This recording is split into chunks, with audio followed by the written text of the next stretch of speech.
بسم اللہ الرحمن الرحیم۔ السلام علیکم ورحمۃ اللہ وبرکاتہ۔ اللہ کے دوست سے دشمنی اللہ سے دشمنی ہے۔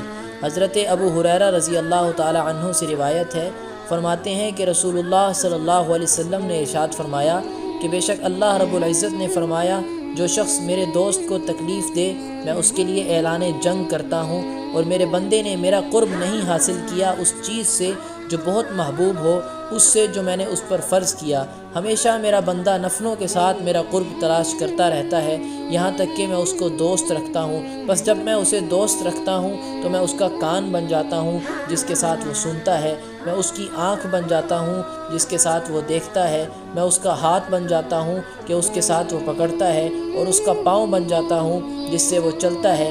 اگر یہ بندہ مجھ سے سوال کرتا ہے تو میں اس کو دیتا ہوں، اگر میرے ساتھ پناہ پکڑتا ہے تو میں پناہ دیتا ہوں۔ کسی چیز کے کرنے میں توقف اور تردد نہیں کرتا جتنا کہ مومن کی جان قبض کرنے میں تردد کرتا ہوں۔ وہ موت کو ناپسند کرتا ہے، حال یہ ہے کہ میں اس کی ناخوشی کو ناپسند کرتا ہوں، اور موت سے تو کسی حال میں چھٹکارا نہیں ہے۔